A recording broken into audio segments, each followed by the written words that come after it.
जय हिंद मेरे प्यारे दोस्तों।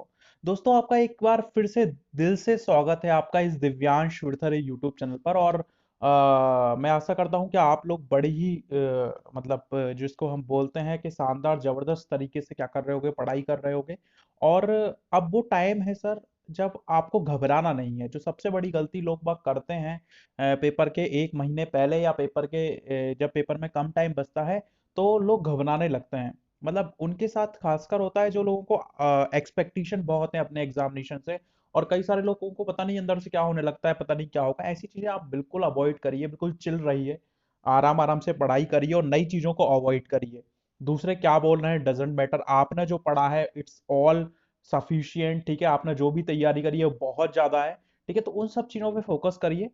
लोगों से मिलना आप थोड़ा सा कम करिए। ठीक है, इससे इसका फायदा क्या होगा सर, अगर आप लोगों से जितना ज्यादा मिलोगे तो 10 बातें वो लोग वाक आपके बोलेंगे कि ऐसा कर लो वैसा कर लो। और and your minds making assumptions of all the क्या बोलते हैं जो टॉक ऑफ द टाउन जो चल रही है बार बार। तो उन सब चीजों से आप दूर रहिए। ठीक है, बढ़िया, खुश रहिए। और सबसे बड़ी बात है खुश रहिए। आपका पेपर बहुत अच्छा जाएगा, ये हमेशा होपफुल रहिए इस चीज के लिए। ठीक है। और जैसा कि हम करंट अफेयर्स के कंपाइलेशन कवर कर रहे हैं और मैंने बताया था कि हम सब कंपाइलेशन कवर करेंगे। हम 3 कंपाइलेशन कवर अभी तक कर चुके हैं। ठीक है, आज ये चौथा कंपाइलेशन है और एक कंपाइलेशन बहुत ही इंपॉर्टेंट होने वाला है क्योंकि इस कंपाइलेशन में मैं समिट्स जितनी भी आपकी क्या बोलते हैं समिट हुई हैं और गवर्नमेंट ऑफ इंडिया की स्कीम्स जो रिसेंटली हैं उन पे मैंने यहाँ उन चीजों को यहाँ पर मैंने कवर करा है। गवर्नमेंट ऑफ इंडिया की स्कीम्स और समिट्स को मैंने कवर करा है। इसके बाद एक और कंपाइलेशन होगा जिसमें मैं स्पोर्ट्स और इकोनॉमिक्स, मतलब दो चीजें काफी इंपॉर्टेंट सेक्शंस हैं आपके करंट अफेयर्स के। एक स्पोर्ट का सेक्शन है और एक इकोनॉमिक्स का सेक्शन है। इन दोनों सेक्शंस को मैं साथ में लूंगा कंपाइलेशन में। तो टोटल मिला के 5 कंपाइलेशन होंगे जहां पर आपको कुछ ना कुछ आपके एग्जाम में बहुत ज्यादा बेनिफिट होंगे। ठीक है, तो स्टार्ट करते हैं हमारी पहली चीज से। तो तो पहला सर एक नौखारी फेस्टिवल है। याद रखना पेपर में डायरेक्ट क्वेश्चन आएगा कि नौखारी फेस्टिवल कहाँ पर बनाया जाता है। तो आपको याद रखना है ये ऑस्ट्रेलिया, वो सॉरी उड़ीसा। क्या किसका फेस्टिवल है? उड़ीसा का एक फेस्टिवल है। कौन सा? नौखारी फेस्टिवल। उसके बाद अगर हम बात चले तो सर एक समिट थी, नेवी के कमांडर और एयरफोर्स के कमांडर जो थे उनकी समिट थी। और ये समिट कहाँ पर हुई? आपकी न्यू दिल्ली में। तो इसको आप याद रखना है, नेवी और एयरफोर्स के कमांडर की समिट कहाँ पर होती है? आपकी न्यू दिल्ली में। एक इंपॉर्टेंट समिट क्या थी? आपके fifth speaker conference. Speaker conference आप जानते हो, जो आपका लोकसभा है और लोकसभा का जो स्पीकर होता है उनकी कॉन्फ्रेंस थी। तो फिफ्थ स्पीकर कॉन्फ्रेंस थी ये। और ये कहाँ, या ऐसा मान लीजिए क्योंकि ये वीडियो कॉन्फ्रेंसिंग, कोविड का नया टाइम चल रहा है तो ये सब वीडियो कॉन्फ्रेंसिंग से हो रही है। बट जहां पर जो इंपॉर्टेंट चीज आ जाती है वो आ जाती है कि इसको चेयरमैनशिप इसकी कौन ने की, इसको ऑर्गेनाइज किसने करवाया, इसकी प्रेसिडेंटशिप किसने की। तो ऐसे क्वेश्चंस आपसे पेपर में पूछे जा सकते हैं। तो फिफ्थ स्पीकर कॉन्फ्रेंस जिसको ऑर्गेनाइज करने वाला कौन था? आपका पार्लियामेंट ऑफ ऑस्ट्रिया। किसने इसको ऑर्गेनाइज करा था? ये चीज आप याद रखना। Parliament of Austria, Austria, Australia नहीं, ऑस्ट्रिया ने इसको और क्या करा था आपका ऑर्गेनाइज करा था। और थीम क्या था इसका? Parliament for piece, people and planet. जो थीम था इसका वो क्या था आपका? Parliament for piece, people and planet. उसके बाद अगर हम बात करें तो ब्रिक्स इन्वायरमेंट मिनिस्टर समिट, काफी इंपोर्टेंट समिट। ब्रिक्स पता है आपको एक अच्छा खासा क्या है? आपका इंटरनेशनल ऑर्गेनाइजेशन है। 5 देश हैं इसमें सॉरी 6 6 कंट्रीज हैं इसमें, ब्राजील, रसिया, इंडिया, चाइना। ठीक है, और क्या बोलते हैं साउथ अफ्रीका। तो इसमें क्या है आपके 5 क्या है आपकी कंट्रीज हैं। उनके इन्वायरमेंट मिनिस्टर्स, जो इनके इन्वायरमेंट मिनिस्टर हैं उनकी क्या थी? ये समिट थी। और हम देखें तो इसकी इसकी जो चेयरमैनशिप थी वो किसने की थी? रसिया ने। ये चीज आप याद रखना। पेपर में आएगा कि ब्रिक्स की चेयरमैनशिप, ब्रिक्स का जो समिट हुई है उसकी चेयरमैनशिप अभी किसने की है? तो रसिया ने की है। ये आपको याद रखना है। ठीक है, इसके बाद हम आते हैं इंडियाज आइडिया समिट। तो इंडियाज आइडिया समिट ये एक्चुअली वर्चुअल समिट है ये पूरी की पूरी। इसको किसने एड्रेस किया? ये भी क्वेश्चन बहुत ही इंपॉर्टेंट हो सकता है। तो आपके हॉनेबल हॉनरेबल जो आपके प्राइम मिनिस्टर हैं नरेंद्र मोदी जी, इन्होंने इसको क्या करा था आपका? एड्रेस किया था। किसको? इंडियाज आइडिया समिट 220 को। ठीक है, उसके बाद अगर हम बात करें तो fifth arrow space and defence manufacture manufacture conference. Fifth arrow space and defence manufacture conference थी ये। 5वीं ऐसी क्या थी आपकी? एक कॉन्फ्रेंस थी arrow space and defence conference. इसको ऑर्गेनाइज करने वाले कौन थे, इसको इनॉग्रेट करने वाले कौन थे? तो ये आप याद रखना कि union minister for state defence, मतलब क्या बोलते हैं, स्टेट डिफेंस के जो यूनियन मिनिस्टर है कौन आपका, श्रीपद ऐसा नेक, श्रीपद ऐसा नेक जो है, उन्होंने इसको इनॉग्रेट किया। और क्या बोलते हैं, तमिलनाडु टेक्नोलॉजी आपका क्या बोलते हैं एक डिपार्टमेंट है, और कन्फेडरेशन ऑफ इंडियन इंडस्ट्री, ये दो लोग थे जिसने इसको क्या करा था, ऑर्गेनाइज करा था। तो इनको आप याद रखना, किससे रिलेटेड, आपका fifth aerospace and defence manufacturing conference से रिलेटेड, ठीक है। उसके बाद अगर हम बात करें तो इंडियन ग्लोबल वीक 220, अगर पेपर में आता है इंडियन ग्लोबल वीक 220 को ऑर्गेनाइज करने वाला कौन था, या इसको चेयर्ड करने वाला कौन था, तो चेयरमैनशिप कौन के पास थी इसकी, ब्रिटेन। इसको किसने ऑर्गेनाइज किया था, ब्रिटेन ने, ठीक है। 36 ASEAN summit 220, it's a very important. 36 ASEAN summit 220 ए कहां पर हुई, या किसने इसको चेयर करा है इस बार, तो आप ध्यान रखना, हनोई वियतनाम, किसने इसको चेयर करा है, वियतनाम ने, और मेनली हुई कहाँ, हनोई में, ठीक है। अगला summit very important, global vaccine summit, मतलब यार वैक्सीन को लेकर कि वैक्सीन को डेवलपमेंट कैसे करें, इसके लिए एक समिट हुई, और इस समिट होस्टेड करने वाला कौन था, ब्रिटेन था। इट्स अ वेरी इंपॉर्टेंट, इसको कौन ने होस्ट करा था, ब्रिटेन ने, और हमारे प्राइम मिनिस्टर ने भी इसमें क्या करा था, पार्टिसिपेट करा था, ठीक है। उसके बाद अगर हम बात करें तो 73rd वर्ल्ड हेल्थ असेंबली, तो जो आपका WHO है उसकी 73rd वर्ल्ड हेल्थ असेंबली हुई, और ये असेंबली कहाँ पर हुई आपकी, जिनेवा स्विट्जरलैंड में हुई। कहाँ पर हुई आपकी, जिनेवा स्विट्जरलैंड में, ठीक है। उसके बाद अगर मैं बात करूं तो नेशनल ऑर्गेनिक फूड फेस्टिवल, अगर पेपर में क्वेश्चन आता है नेशनल ऑर्गेनिक फूड फेस्टिवल कहाँ पर होता है, तो आपको याद रखना है न्यू दिल्ली में हुआ। कहाँ पर हुआ आपका, न्यू दिल्ली में, ठीक है। अगला भी काफी इंपॉर्टेंट है, third global ministerial conference on road safety, paper में आएगा कि थर्ड, तीसरी ministerial conference on road safety के ऊपर तीसरी मिनिस्ट्रियल कॉन्फ्रेंस कहां पर हुई, तो आपको पता होना चाहिए स्वीडन स्टॉकहोम में हुई है। कहां पर हुई थी आपकी, स्वीडन स्टॉकहोम में, ठीक है। और तीसरा है थर्ड पटेटो कॉन्फ्रेंस, आलू कॉन्फ्रेंस मतलब तो थर्ड पटेटो कॉन्फ्रेंस कहां पर हुई है आपकी, गांधीनगर में हुई है। कहां पर हुई है आपकी, गांधीनगर में हुई है, ठीक है। सो बात करते हैं हम 18th नाम समिट, नाम तो आपको पता ही है, नॉन अलाइंड मूवमेंट नाम है, नॉन अलाइंड मूवमेंट जो है नाम, उसकी 18th समिट कहां पर हुई थी आपकी, अजरबैजान में हुई थी आपकी, ठीक है, अक्टूबर 2019 में, ध्यान रखना है लेटेस्ट नहीं है अभी, अक्टूबर 2019। और अभी इसके इसकी तो एक और समिट हुई थी, वो वर्चुअल थी, ठीक है। तो अजरबैजान 2019 में समिट हुई थी, ठीक है। उसके बाद अगर हम बात करें 20th summit of SCO, Shanghai cooperation organization, SCO it's a very important organization, ठीक है। तो 20 समिट थी SCO की, इसको चेयर करने वाला कौन थे, तो आपको पता होना चाहिए, रसिया ने इसको चेयर करा है, प्रेसिडेंट व्लादिमीर पुतिन ने। तो 20वीं जो समिट थी SCO की, उसको चेयर करने वाला कौन था, रसिया, और किसने इसको चेयर करा था, प्रेसिडेंट व्लादिमीर पुतिन ने, ठीक है।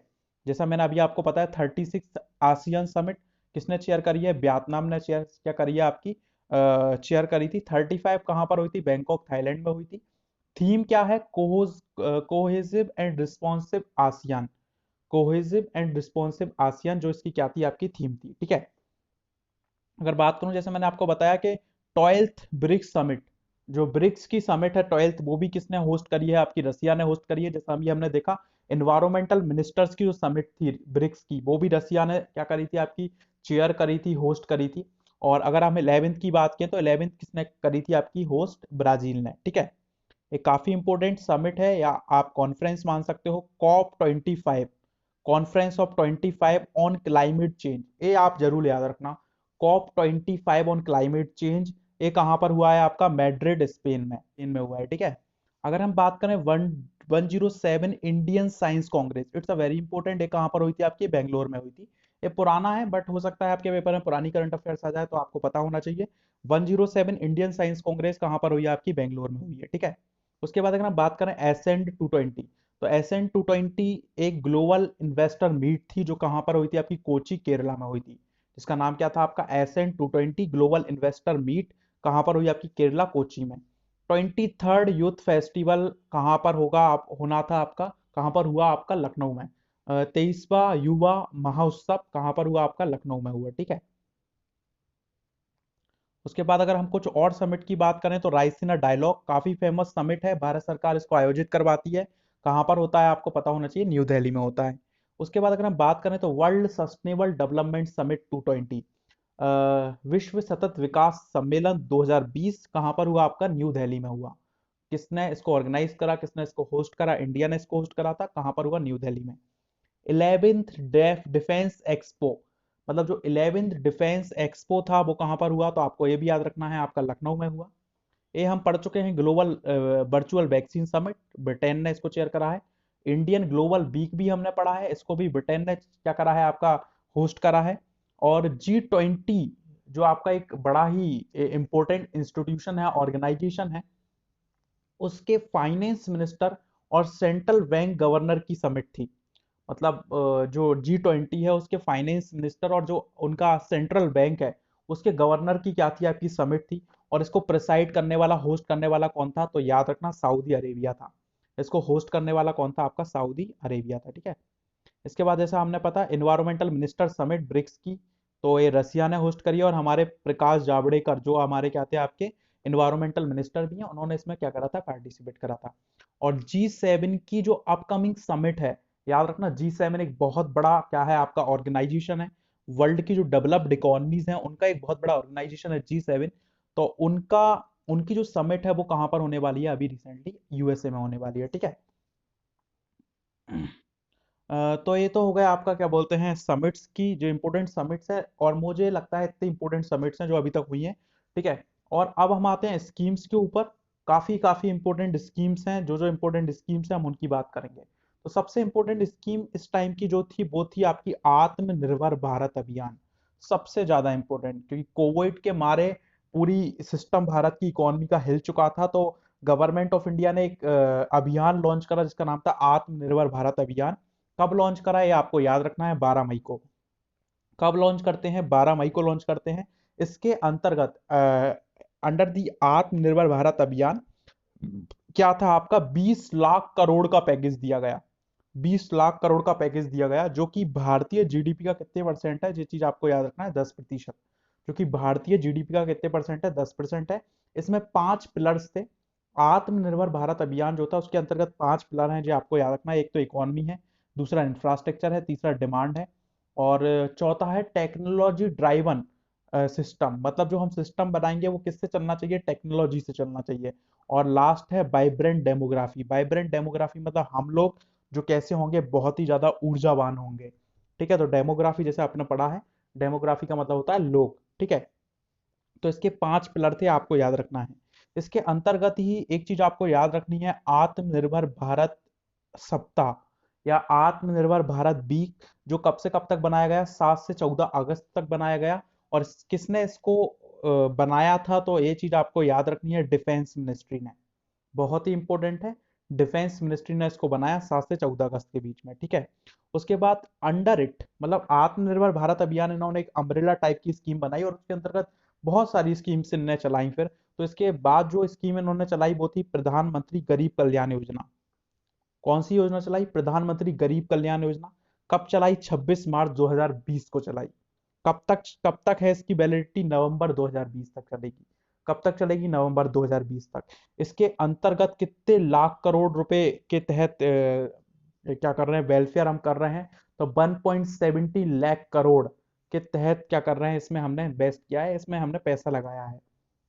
इसके अंतर्गत आपको पता है गरीबियों को खाना दिया जा रहा है, ठीक है। लॉकडाउन के पीरियड में उनके पास खाना नहीं था, तो गरीब कल्याण योजना के तहत सरकार गरीबों को खाना दे रही है सस्ती रेटों पे, ठीक है, अनाज दे रही है मतलब। और फिर अगला आते हैं गरीब कल्याण रोजगार अभियान।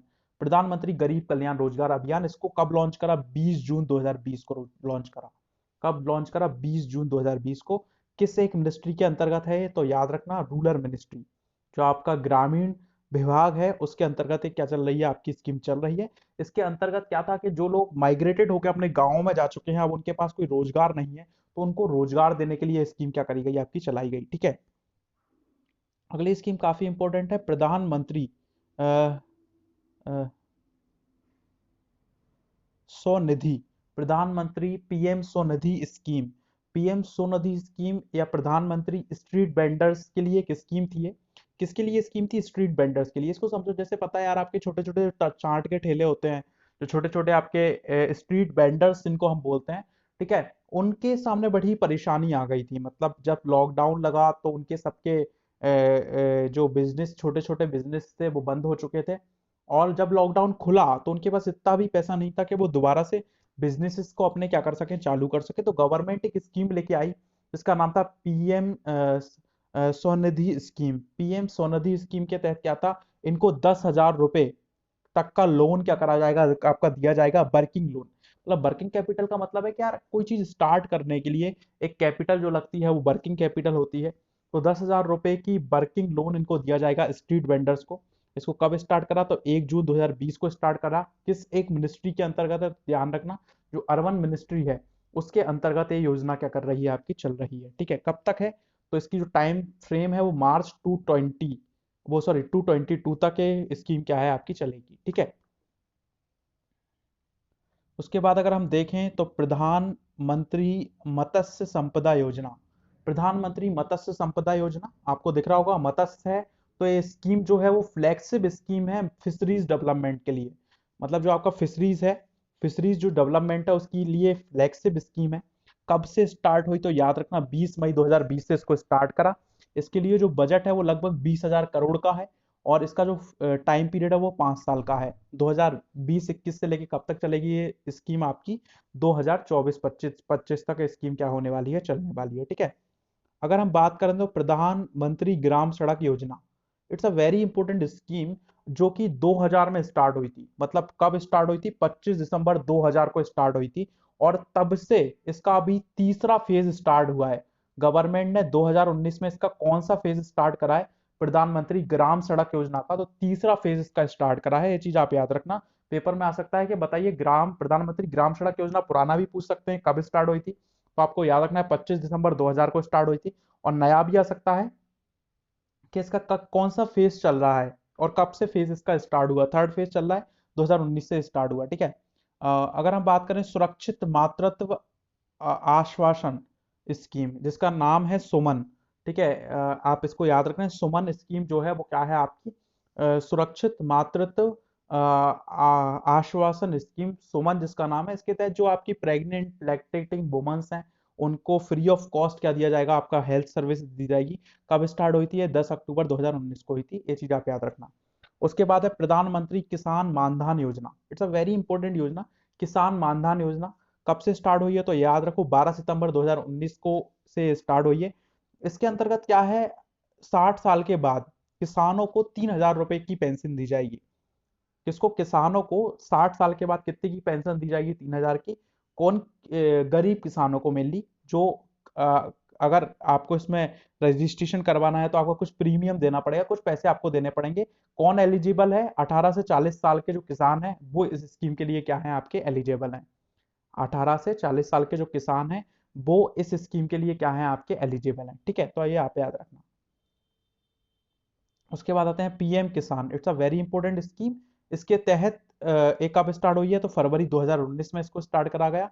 और इसके तहत 6,000 रुपए का क्या बुक सपोर्ट किसानों को दिया गया। ठीक है, इनकम सपोर्ट दिया गया फार्मर को, कितना? 6,000 रुपए का। तो पीएम किसान योजना, इसको भी आप याद रखें। उसके बाद कुछ इंपॉर्टेंट स्कीम और हैं, पुरानी स्कीम है, जैसे कि आयुष्मान भारत स्कीम। ये भारत सरकार का सबसे बड़ी हेल्थ स्कीम है और ऐसा माना जाता है ये पूरे वर्ल्ड में सबसे बड़ी हेल्थ स्कीम है। कब से स्टार्ट हुई है? तो याद रखना 23 सितंबर 2018 से इसको स्टार्ट करा गया है। और इसके अंतर्गत हम बात करें तो 5 लाख लाख तक का इलाज जो है वो आपका फ्री ऑफ कॉस्ट होगा। इस स्कीम के तहत 5 लाख तक का जो इलाज है आपका वो क्या होगा? Free of cost. प्रधानमंत्री वय वंदना योजना। प्रधानमंत्री वय वंदना योजना ये भी काफी इंपॉर्टेंट स्कीम है। 21 जुलाई 2017 से स्टार्ट है और ये एल्डर्स के लिए, मतलब जो आपके बूढ़े लोग हैं उनको मंथली पेंशन की सुविधा देने के लिए स्कीम क्या करा गई है, आपकी चलाई गई है। आप सबको पता है प्रधानमंत्री उज्ज्वला योजना, एलपीजी सिलेंडर्स दिए जाएंगे। कब से स्टार्ट हुई थी? आपकी 2016 से, 1 मई 2016 से स्टार्ट हुई थी। उसके बाद उड़ान स्कीम, उड़े देश का आम नागरिक, मतलब जो एयर कनेक्टिविटी है उसको सस्ता करने के लिए ये स्कीम लाई गई है।